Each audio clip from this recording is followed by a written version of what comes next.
Price the Lord, hallelujah. യേശുവിലേറ്റവും പ്രിയമുള്ള സഹോദരി സഹോദരന്മാരെ, ഇന്ന് ഒക്ടോബർ മാസത്തെ 5-ാമത്തെ വെള്ളി. രാഹുൽത്ത മക്കള് ഈ വെള്ളിയെ വിളിക്കുന്നത് നിയോഗ വെള്ളി എന്നാ. നമ്മുടെ എല്ലാ നിയോഗങ്ങളും ദൈവസന്നിധിയിൽ സമർപ്പിച്ച് പ്രാർത്ഥിച്ചുകൊണ്ട് ദൈവം നമ്മുടെ ജീവിതത്തിൽ ഇടപെടാൻ വേണ്ടി നമ്മൾ പ്രാർത്ഥിക്കും. എങ്കിൽ പ്രിയമുള്ളവരെ, ഈ നിയോഗ വെള്ളിയിൽ ഏതെല്ലാം തരത്തിൽ നിനക്ക് അനുഗ്രഹമായി മാറണമെന്ന് നീ ആഗ്രഹിക്കുന്നു? മറ്റു മക്കളുടെ ജീവിതത്തിൽ ഒരുപക്ഷെ നിന്റെ ജീവിത പങ്കാളിയാകാം, നിന്റെ മക്കളാകാം, നിന്റെ മാതാപിതാക്കളാകാം.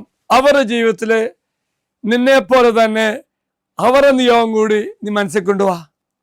ഈ നിയോഗ വെള്ളിയിൽ സമർപ്പിച്ച് പ്രാർത്ഥിക്കാം. എങ്കിൽ പ്രിയമുള്ളവർ, ഈ നിയോഗ വെള്ളിയിലേക്ക് സർവ്വ നിയോഗങ്ങളും മനസ്സിൽ കൊണ്ടുപോവാ. ഇതാ അച്ഛൻ വാഗ്ദത്ത പേടകം നിങ്ങൾക്കിട്ട് തുറന്നു തരുന്നു. ഈ തുറന്നു തരുന്ന ഈ വാഗ്ദത്ത പേടകത്തിലേക്ക് നീ സമർപ്പിക്ക്.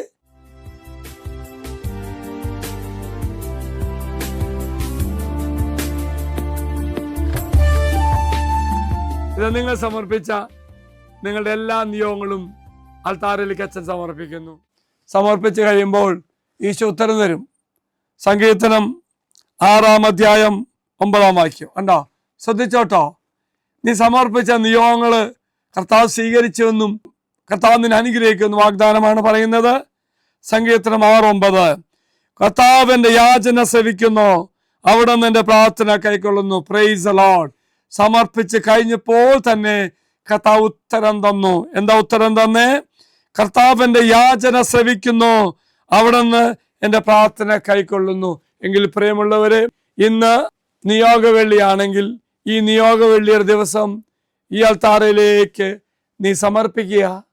നിനക്ക് പറ്റുമെങ്കിൽ കാവുൽത്തായ്ക്ക് വാ.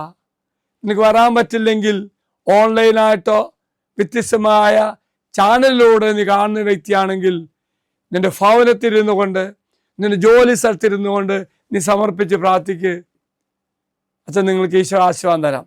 കർത്താവായ ദൈവമേ, ഈ നിയോഗ വെള്ളിയിലേക്ക് കടന്നു വന്ന് പ്രാർത്ഥിക്കുന്ന ഓരോ മക്കളുടെ നിയോഗങ്ങളും നീ ഏറ്റെടുക്കണമേ.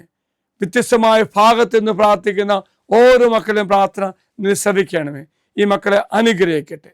നമ്മുടെ കർത്താവായ ഈശോ മിശിഹായുടെ കൃപയും പിതാവായ ദൈവത്തിന്റെ സ്നേഹവും പരിശുദ്ധാത്മാവിന്റെ സഹവാസവും നാം എല്ലാവരോടും കൂടെ ഉണ്ടായിരിക്കട്ടെ, ഇപ്പോഴും എപ്പോഴും എന്നേക്കും. ആമേൻ. മറക്കരുത്, നിന്റെ ജീവിതത്തിൽ അനുഗ്രഹം പ്രാപിക്കുന്ന ഒരു ദിവസമായി ഈ നിയോഗ വെള്ളി മാറട്ടെ.